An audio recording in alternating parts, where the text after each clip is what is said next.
Hello everyone, কেমন আছো সবাই? আশা করি সবাই ভালো আছো। আমিও ভালোই আছি। আজকে তোমাদের জন্য আরেকটা নতুন ভিডিও নিয়ে আসলাম। এটা দেখতে পাচ্ছ, এটা হচ্ছে চিকেন স্টক, যেটা আমি তৈরি করে রেখেছি। আর এটাই হচ্ছে সেই চিকেন আমি কিউব কিউব করে কেটে এটা ম্যারিনেট করে রেখেছি। আর হচ্ছে এই গাজর, তারপরে পেঁপে আমি একটু হালকা বয়েল করে নিচ্ছি। তো এটা হচ্ছে আরেক ধরনের চিকেন, এটাকেও আমি ম্যারিনেট করে রেখেছি ডিপ ফ্রাই করার জন্য। আসলে বেসিক্যালি আমি অতটা বেশি ভালো রান্না করতে পারি না, তারপরও যখন মাঝে সাঝে মনে হয় যে আজকে একটু রান্না করব, তো সেক্ষেত্রে দেখা যায় যে আমি একটু টুকটাক রান্না করি। তো আর কি বলবো তোমাদের সাথে, এর জন্য তোমাদের সাথে একটা ছোটোখাটো রান্নার ভিডিও আমি শেয়ার করছি। তো এটা হলো আমি মানে চিকেন অল্প একটু তেল দিয়ে একটু হালকা চিংড়ি মাছ এবং হচ্ছে চিকেনটাকে আমি একটু হালকা লাল করে ফ্রাই করে নিচ্ছি। বেসিক্যালি আমি এটা দিয়ে আসলে ভেজিটেবল যেটাকে বলা হয় চিকেন ভেজিটেবল, সেটাই আমি রান্না করব, ভেজিটেবল চিকেন। তো এখানে তুমি চাইলে তোমার পছন্দ অনুযায়ী বিভিন্ন রকমের সবজি তুমি ইউজ করতে পারো। আমি যেমন হচ্ছে পেঁপে, তারপরে হচ্ছে গাজর, মটরশুঁটি, বিন, এই টাইপের জিনিসগুলো আমি ইউজ করেছি। এবং যেহেতু শীতের সময়, সেক্ষেত্রে তোমরা বিভিন্ন রকমের সবজি পেয়ে যাবে, তুমি তোমার পছন্দ অনুযায়ী সবজি ব্যবহার করতেই পারো।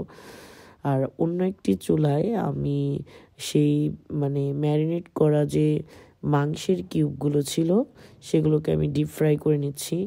আসলে যখন এগুলো ডিপ ফ্রাই করে বের করে আমি যখন টেস্ট করেছি, এটার টেস্টটা খুবই দারুণ ছিল। আমি প্রায় 2 থেকে 3 ঘন্টা ম্যারিনেট করে রেখেছিলাম, এর জন্য আসলে মেবি এটার টেস্টটা এত বেশি ইনহ্যান্স করেছে। আর এটা হচ্ছে আমি সেই চিকেনগুলো দিয়ে একটু এটাকে কি বলে, একটু গার্লিক সস, তারপরে হচ্ছে টমেটো কেচাপ, বিভিন্ন ধরনের একটু টুকিটাকি মশলা ইউজ করে আমি এটাকে একটা সসেসের মতো তৈরি করেছি। আর এইখানে আমি যেটা তৈরি করছি সেটা হচ্ছে গাজর, মটরশুঁটি, তারপরে হচ্ছে বিনস, আমি একটু সিমও দিয়েছি।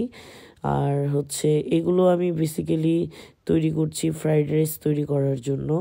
এগুলোকে আমি হালকা করে ভেজে নিচ্ছি, চালটা আমি পরে দিব।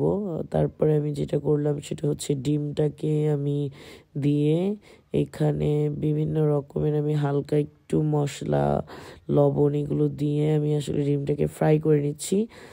তো যাই হোক, যখনই তুমি আসলে ফ্রাইড রাইস বা ফ্রাইড চিকেন এগুলো রান্না করবে, এগুলো আসলে রান্না করা খুবই ইজি, কম সময় লাগে, বাট এটার প্রসেসিংগুলোই হচ্ছে অনেক টাইম কনজিউমিং। যেমন হচ্ছে মাংসটাকে ম্যারিনেট করে রাখা, বা সবজিটা হালকা বয়েল করে রাখা বা বয়েল করা, তারপরে একটু হালকা করে সবজিটাকে ভেজে নেওয়া। সো এই জিনিসগুলো করতে একটু সময় লাগে। আর তোমরাও জানো যে নর্মালি হচ্ছে ফ্রাইড রাইস বা মানে এই টাইপের জিনিসগুলো রান্না করতে গেলে হাই মানে হাই ভলিউমে রান্না করতে হয়, যাতে করে এটার টেস্টটা ইনহ্যান্স হয়। আর এখানে তোমরা দেখতেই পাচ্ছ আমি চিকেন, তারপরে হচ্ছে পর্ন, ডিম, চাল, তারপরে বিভিন্ন রকমের সবজি যেগুলো ভেজে রেখেছিলাম, এগুলো দিয়ে মিক্স করে আমি এগুলো ফাইনালি রান্না করেছি। এটা হচ্ছে আমার সেই ফাইনাল লুক। আশা করি তোমাদের দেখে ভাল লাগছে। তো তোমরা যদি আমার ভিডিওগুলো পছন্দ করে থাকো, প্লিজ একটা লাইক করে দিও, কমেন্ট করে দিও, আর অবশ্যই আমার ভিডিওটা সবার সাথে শেয়ার করে দিও। এতে করে আমি অনেক খুশি হই। আর আমি এরকম একটু হোটেলের স্টাইলে, রেস্টুরেন্টের স্টাইলে আমি প্লেটটা তৈরি করেছি। ভালো লাগলে লাইক করে দিও। বাই।